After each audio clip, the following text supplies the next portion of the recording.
Freitagmorgen. Zum Glück ist Freitag. Mit dem Fabian Unterreger.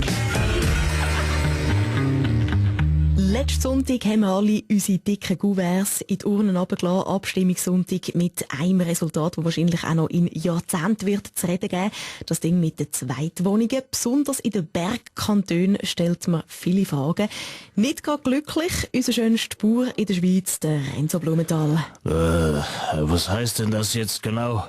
Meine Schwieger und ich wohnen ja getrennt. Und muss ich die jetzt zu mir ins Haus nehmen? Oder ziehe ich mit meiner Familie jetzt in den Stall? Ratata. Ich weiss es nicht, oder? Oh, Frau Lutherschlager, so eine Abstimmung kann es nur in der Schweiz geben. Eine typische Geldsäckel-Abstimmung. Ja, Herr Schanziegler, Sie als sozial engagierter Politiker, denken Sie doch an den Arbeitsplatz. Nein, in anderen Ländern können sich Menschen nicht einmal eine Besenkammer leisten. Bei uns muss man verbieten, Zweitwohnungen zu bauen. Jean-Paul Sartre, wo ich kennt, hat mir schon gesagt, l'existence précède l'essence. Die Existenz geht dem Wesen voraus. Ich kann das nur mal erwähnen, frage mich aber nicht, was das da hier jetzt mit dem Thema zu tun hat. Allerdings, adieu, Herr Ziegler. Einer, wo wir überzeugt sind, er wisse, von was das er hat in Sachen Zweitwohnungen, ganz klar, unser Roger Federer. Ja gut, oder? Das betrifft mich zum Glück nicht. Das mit der Zweitwohnung. Wir haben ja Dritt- und Vierthäuser gebaut, oder? Eine Zweitwohnung würde ich mir vielleicht für den Pokal kaufen.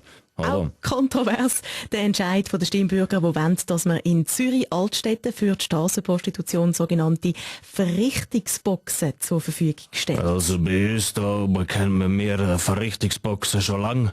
Denen sagt man Stall, ratata. Wie immer auf den Punkt, unser Ex-Mr. Schweiz Renzo B. Klare Worte kommen auch aus der Hip-Hop-Szene vom Mann mit dem Bart wie einer von dem Mann, der am Skilift den Bügel gibt, der Zürcher Rapper, der Blick. Ja, ciao zusammen, da ist der Blick. Zürich Waldstätte Rules, das ist voll geil, echt fette Boxen.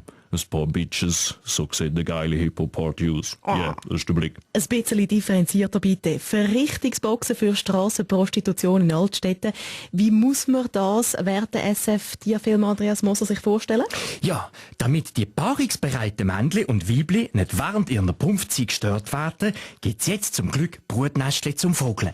So einfach, alles klar. Und was meint der Mann mit der Ukulele und der goldigen Stimme, Peach Weber? Ja, guten Morgen miteinander, oder? Das ist der Peach, eine beschauliche Frau, hat schon rausbringen, oder? Ich habe auch ein Lied geschrieben zu diesen Verrichtungsboxen. Überall gibt's Pilzli dran, ich hasse da. Überall hat's Pilzli dran, ich hasse da. Es gibt aber auch Leute, die so etwas sportlich sehen. Ja, richtig hört, sportlich. Rainer Maria Salzgeber. Ja, ich freue mich natürlich ganz besonders, dass es in Zürich jetzt so ein Stadium für die noch relativ junge Sportart im Verrichtungsboxen gibt. Was ist denn das Verrichtungsboxen? Ist das nicht einfach etwas Gefährliches, ist es etwas Gutes? Schon bald soll es euch die ersten Paarungen geben. Und wir sind gespannt, wer seid denn die miteinander zuerst auf die Matte gehen? Zum Glück ist Freitag. Mit dem Fabian Unterreger.